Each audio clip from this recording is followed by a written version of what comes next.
Cristian, ¿se está hablando algo ahí en la Cámara respecto de con un proyecto ¿hay algún proyecto que está, digamos, se empieza a charlar sobre lo que se viene el año que viene respecto de la nueva ley previsional o todavía solamente están ahí, vemos qué onda? No, todavía no ha insistido el gobierno con eso. Lo que pasa es que sabemos que eso es peor de lo que hay.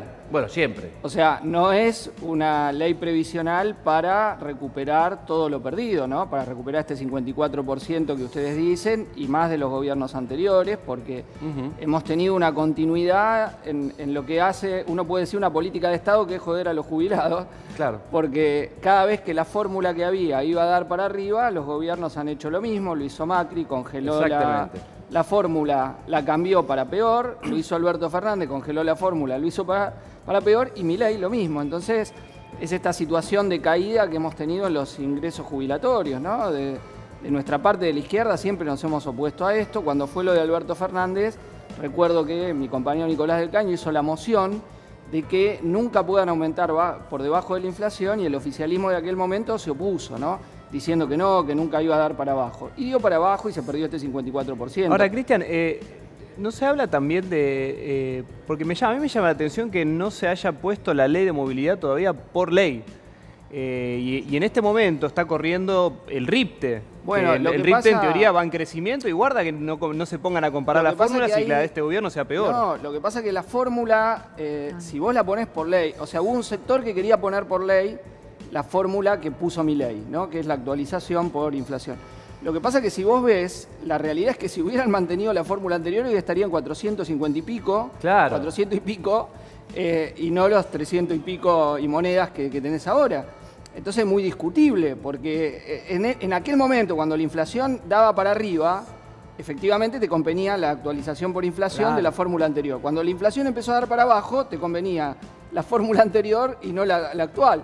Entonces, no creo, yo por ejemplo no estaría de acuerdo en que se ponga una sola fórmula. Vos tendrías que tener una fórmula alternativa donde siempre rija la que le dé mejor a los jubilados. Bueno, pero eso ya lo hizo Mirta, lo hiciste vos, Mirta, cuando pero, estabas como diputada. Pero lamentablemente no se trató. No. O sea, tener una fórmula que tenía que ver con la variación de los salarios y la recaudación y una cláusula de inflación cuando tenés un momento cláusula que me ayudaste vos a trabajar ese... Yo te digo, guarda con el tema de gobernar con decretos, que ahora ya la justicia dijo que los decretos de Alberto Fernández no van.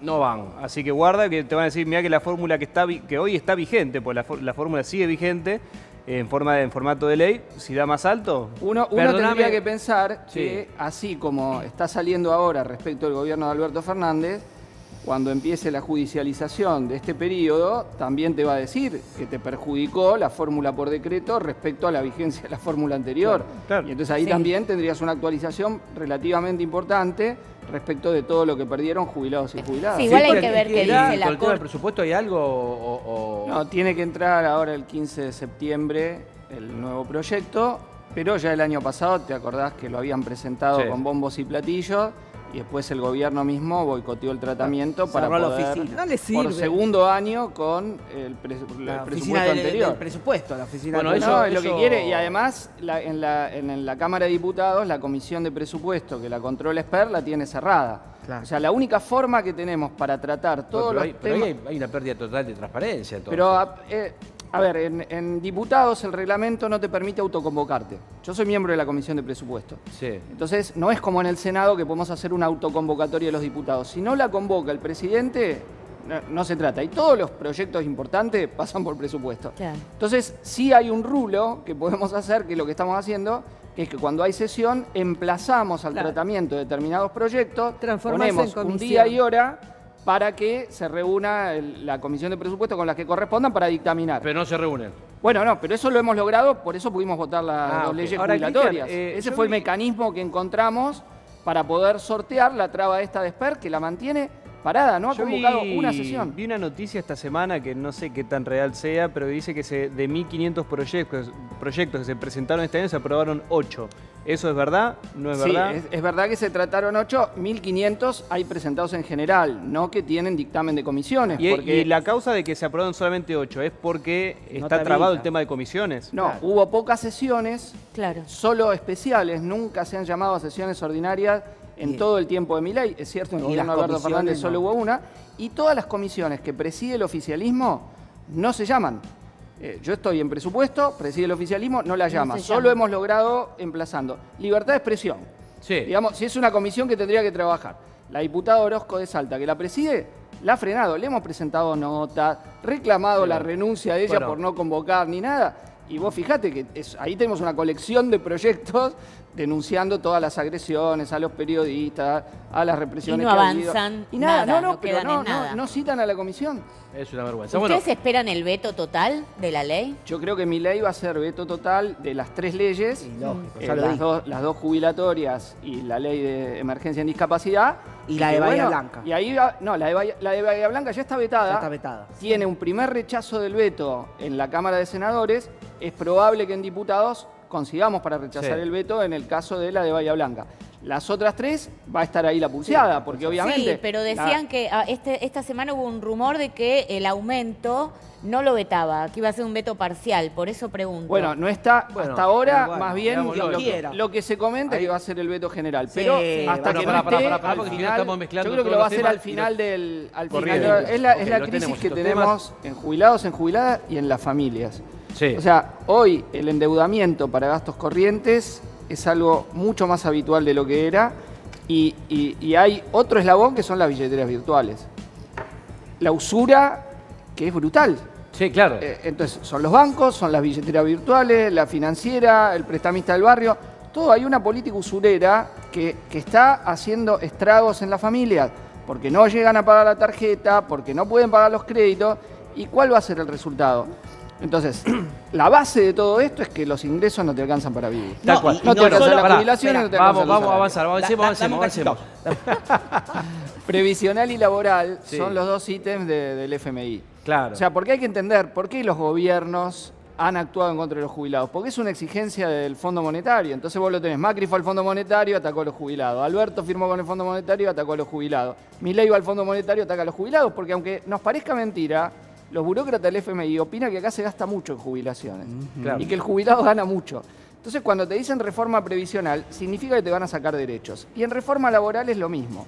Incluso, en el caso laboral, ya tenemos un dato empírico respecto de lo que decían cuando se trató la ley Bases. Decían que si sacaban las penalidades a quien tenía trabajo sin registrar, se iba a crear trabajo en blanco. Y no es lo que ocurrió. No. Todas las estadísticas laborales es que empeoró la calidad del empleo. Hoy tenés un trabajo que es crecientemente precarizado y más informal. Entonces, todo un cuento que hay, que si te sacan derechos laborales se va a mejorar el registro, es totalmente falso. Bueno, eso es una mentira. Bueno, yo ahí disiento, y obviamente que está buenísimo el debate, porque en realidad, vamos a ponerlo, porque nosotros siempre pensamos en las grandes empresas, ¿no? Pero el motor que da laburo son las pymes. O sea, quien más da ese empleo son las pymes y no las grandes empresas. Viene una empresa y da 5.000 empleos. Bueno, yo te felicito, pero la verdad que el tipo que pone una verdulería da 2 empleos, el tipo que pone una ferretería da 4 empleos, y esos son los que mayormente es mucho más que un supermercado en una zona barrial, para que se entienda, ¿no? Ahora, y la hacemos cortita porque si no nos vamos muy de tema, pero la realidad es que para un tipo que pone una ferretería, tener que pagar una indemnización de 40 millones y 50 millones de pesos te hace cerrar la ferretería. Entonces yo creo que el debate tiene que existir. ¿De qué manera? No lo sé, porque el debate es muy grande. Es muy grande. Tenés a Cristian que piensa de una manera de que los derechos adquiridos no se tienen que terminar, otro que dice que con el derecho adquirido se ha llegado a tener un 50% de informalidad Pero eso- laboral, porque los derechos son demasiado caros. Pero eso, Adrián, yo te lo puedo discutir, porque la realidad es que la informalidad está muy concentrada en ciertas áreas económicas Sí, donde hay como una tradición de tenerte sin registrar. El trabajo rural, sí. el trabajo doméstico, gastronomía y hotelería, construcción y textiles. Ahí te explica el grueso Sí. del trabajo informal que teníamos en Argentina. Ahora eso está creciendo en otras áreas, ¿por qué? Porque te es gratis tenerte informal. Claro. Claro. Entonces, la ley Bases ha agravado la situación de informalidad. no ha favorecido el tema del registro Y laboral. te sumo, Cristian, otro Y eso nos conecta con lo que va a hacer después. Claro. Porque si hoy te tienen informal, no tenés aportes. Bueno, lo peor es que... ¿Se entiende? Hoy se está preparando Sí. una crisis jubilatoria para mañana, Sí, cuando sí, avanzamos. que Sí, las porque las viene moratorias la son precarización laboral. Exactamente. La precarización porque en realidad van a habilitar muchos el tener trabajadores con monotributo. El monotributo sabemos que el 80% va a impuestos, no a previsión. Sí. Y la realidad es que, es como dice Cristian, vamos a una crisis mayor del sistema. Si hoy tenemos crisis, Sí. con la reforma que quieren llevar adelante, vamos a tener Mirá.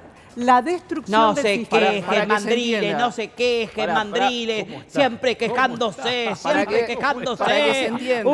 Mandriles. No, para que se entienda, el monotributo tiene dos componentes. Uno es el trabajador cuenta propista, Sí. que paga el monotributo, y otro es el fraude laboral que se hace con el monotributo. Donde vos en realidad trabajás en relación de dependencia, Claro. pero te obligan a pagar el monotributo para no reconocerte tus derechos laborales. Y el Estado es el mayor empleador. por donde, supuesto. donde obviamente eso ocurre tanto en el Estado como en el sector privado. Eso no debería existir. Sí, y yo lo que quería Si decir uno también prueba el agregarle... fraude laboral, deberían pasarlo a relación A de relación de dependencia dependencia. inmediatamente. No, y también agregarle que no solamente son los sectores de bajos ingresos los que están en la informalidad, porque también, por ejemplo, está el caso, y yo lo conozco mucho, el caso de la gente que labura para afuera, Sí. que esa gente está completamente en negro. bueno. Y ahí es donde entran en juego las cuevas, la financiera, y cuánto cobran, y capaz que cobran $10.000 por mes, pero están en negro. Sí, sí. Porque no Entonces está- también es de financiar al sistema previsional, dejar Bueno, ese tipo porque afuera. no Porque está ese tipo podría regulado. aportar No, por no está regulado. Con el- regulado. con el- cuando, cada cuando mes. vos haces fraude laboral Sí. y lo haces pagar como monotributista a tu empleado, en vez de reconocer la relación de dependencia, vos jorobás al trabajador y jorobás al sistema previsional. Claro. Bueno, Sí, jorobás que al ahí sistema también decían, cuando se derogó la ley de alquileres previa, Que iba a bajar. que iba a bajar por el aumento de la oferta. Y eso no se comprobó, sino que se dio lo contrario. Aumentó la oferta, efectivamente, pero aumentaron brutalmente los precios de los alquileres. Entonces no es cierto que el mercado te regule y que porque haya más oferta, los alquileres bajan. Los alquileres subieron más. Ya ahí tenemos la prueba, ¿no? No importaba, cuando estaba el debate, yo podía decir A, vos B, vos C, vos D. La realidad es que pasó esto. Los alquileres se fueron a las nubes, mucho más que lo que comentaron las jubilaciones, casi el doble, y ni hablemos con los salarios. No, y yo